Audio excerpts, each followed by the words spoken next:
لەسەرم بابەتە لەگەڵ میوانەکەم قسە دەکەم بەڕێز جوان عەبدوڵڵاه جێگیری سەرۆکی لیژنەی مافی مرۆڤ لە پەرلەمانی عێراق لەگەڵم دەبێت. بەڕێز جوان ئەم کاتت باش دیارە لە 2019ەوە لیژنەی باڵای دادوەری پێشنیازی کردووە کە ئەوەی کە زیندانی دەکرێت بۆی بە پارە هەژمار بکرێت. ئەگەر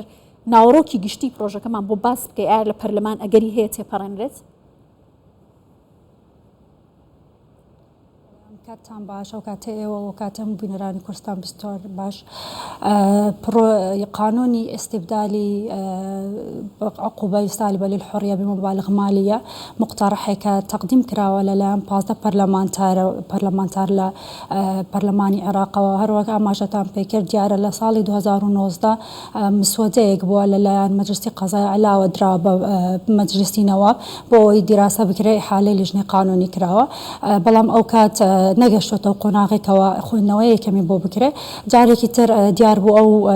مقتەرحە بڵێن جارێکی تر جوڵێنرایەوە لەلایەن 15 پەرلەمانتار لە مەجلیسی نەوابە درا بە هەیئەی ڕئاسەی پەرلەمان بۆی موافقەی لەسەر بکە. هەیئەی ڕئاسەی پەرلەمان وەکو بڵێن ئیجراعاتی قانونی ئیحالەی لیژنەی قانونی کرد بۆی تەکید بێتەوە لەسەر ئەوەی کە لە ڕووی قانونیەوە یاسایەکە گونجاوە بۆیە لیژنەی قانونیش وەڵامی هەیئەی ڕئاسەی داوە موافقەی کرد لەسەرەوە ئەو بوو لە 2 چوار خسترا جەدوەلی ئەعمالی مەجلیسی نەواب بۆ ئەوەی خوێندنەوەی یەکەمی لەسەر بکرێت بەڵام جەدەلێکی زۆر هەبوو خوێندنەوەی یەکەم لەسەر نەکرا و تا ئێستاش دیار نییەکەوە کێ ئەخرێتەوە جەدوەلی ئەعمالە و خوێندنەوەی یەکەمی لەسەرەکرێت. باشە بەڕێز جوان بەشێک لە کوتلەکانی نێو پەرلەمان دژی ئەو پرۆژە پێشنیازن کە تاوانی زیندانیان پێبژاردننی پێ بکرێت بە پارە. ئەمە کێشەکانی چییە؟ چ کاریگەریەکی دەبێت لایەنە ئەرێنیەکانی چییە؟ نگەتیڤەکانی چییە بۆ سەر کۆمەڵگە بە تایبەتی؟ بەڵێ هەروە خۆتان ئاماژەتان پێکرد جەدەلێکی زۆر لەسەر ئەم یاسا هەیە چ لە ناوەی پەرلەمان چ لە دەرەوەی پەرلەمان. لە ناوەی پەرلەمان زیاتر لە نێو کورد لە سیاسیەکانە سبەبی ئەوەش ئەگەڕێتەوە بۆەوەی کەوا سوننەکان زیاتر لەگەڵ ئەو یاسایانین لەبەرەوەی پێیان وایە ئەو یاسا لەوانە بێتە بەدیلی قانونی عەفوی عام کە ئەمەش دژی خواستی ئەوان زیاتر پاڵپشتی لە تەشریعکردنی قانونی عەفو عامەکان وە لە دەرەوەی پەرلەمان خوبەڕایی قانونی خەڵکانی مختص ڕای جیاوازیان هەیە لەسەر ئەو یاسایە. بۆ نمونە هەندێک لە خوبەڕای قانونی پێیان وایە ئەم یاسایە ڕەنگە گونجاو بێ بۆ هەندێک دووەلی ئەوروپی و پێشتریش لە دووەلی ئەوروپی تەشریع کراوە بەڵام بیئەی ئیجتیماعی مجتەمەعی عێراقی فەرقە جگەلەوە ئەگەر سەیری مەزموونی یاسایەکە بکەین کە مەسەلەن عقوبە ئەگۆڕێ بۆ غەرامەی مالی واتە زیندانیان ئەتوانن ئازادی خۆیان بە پارە بکردنەوە لە هەمان کاتە هەندێک کەس پێی وایە کە ئەمە تەفریقە دروستەکە لە نێوان هەندێک زیندانیان بۆ نمونە ئەوانەی کەوا مەبلەغێکی مالیان لە دەست ئەتوان ئازادی خۆیان بکردنەوە بەڵام لە هەمان کاتە لەوانە هەندێک زیندانی هەبێ ئەم یاسا بگرێتەوە بەڵام لەبەر ئەوەی ئەو مەبلەغە پارەیە بەدەستەوە نییە ناتوانێت سود لە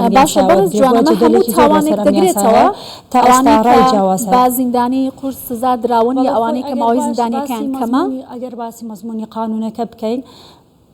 بەل ئەگەر باسی مەزموونی قانونەکە بکەین یاسایەکە پێکهاتووە لە 11 مادە لە یاسایەکە باس ئەو تاوانانە کراوە کە دایانگرێتەوە تاوانێکەوە نایانگرێتەوە بە باس لە چۆنیەتی ئیستیبدالی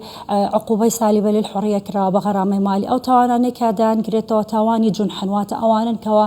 عقوبەیان 3 ساڵ حەبسە و لە ڕووی قانونیەوە هەموو ئەو تاوانبارانێکە عقوبەیان 3 ساڵ حەبسە بەپێی ئەو یاسایە ساڵێک کە تەواوەکەن لە ساڵی دووەمە بۆیان هەیە تەڵەبی ئەوە بکەنکەوە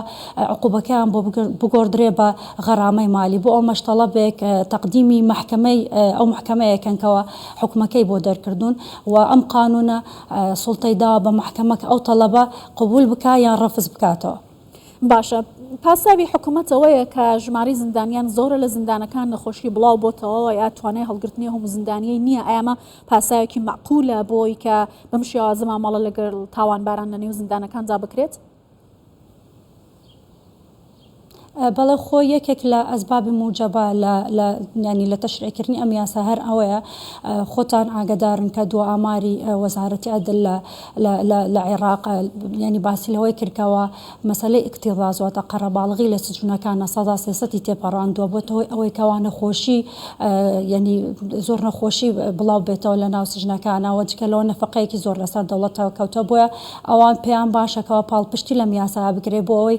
بە جۆرێک لە جۆرەکان ئەم قەرەباڵغێ لە سژناکەم بکرێتەوە بەڵام من مناقشەم لەگەڵ هەندێک مختصین کردووە لە بواری یاسا و ئەوان پێیان وایە لەوانێ بە شێوەیەک لە شەوەکان ئەم یاسا نەتوانێت چارەسەری ئەم مشکلەیە بکە بەڵکو قانونی عفوی عام ینی بە باشتر بە گونجاوتر دەزانم بۆی چارەسەری ئەم کێشەیە بکە. بەڵێ بڕێوە پارەی کە دیاری کراوە ڕۆژانە 10,000 دیناری عێراقیە و دەگوترێت کە دەبێت خاوەن مافیش سازش لەسەر ئەو تاوانە بکاتیان بەرامبەرەکەوەی کە سکاڵای تۆمار کردووە. ئای ئەمە بەپێی یاسا دەگونجێت دەکرێت ئەمە جێبەجێ بکرێت لە عێراق؟ خۆی گوڵاوەخانیەکێک لەو مەترسیانە لەسەر ئەو یاسایە هەیە چاودێران کە باسی لەکەن ئەوەیەکەوە ترسی ئەوە هەیە ئەم یاسایە لە مستەقبل ئیستیغلال بکرێت بەو مانایەکەوە کۆمەڵێت تاوانی تریش پەردە پۆش بگرێن لە شێر ئەم یاسایەوە بەڵێ ئەوە مەرجە دانراوە لە یاسایەکە کە غەرامەکە بۆ هەر ڕۆژێ 10,000 بێ و لە هەمان کاتا دەبێت ئەگەر حەقی شخصی تیابێ ئەو خاوەن حەقە تەنازول لەم حەقەی بکا بەڵام هەروەک باسم کرد مەترسی ئەوەش لەوە کرێتکەوە لە مستەقبل تاوانی تر ینی پەردە پۆش بکرێن لە ژێر ئەم یاسایە. بەڵێ زۆر سپاس بەڕێز جوان عەبدوڵڵا جێگری سەرۆکی لیژنەی مافی مرۆڤ لە پەرلەمانی عێراق لە پیرمامەوە لەگەڵ کوردستان 24 بووی.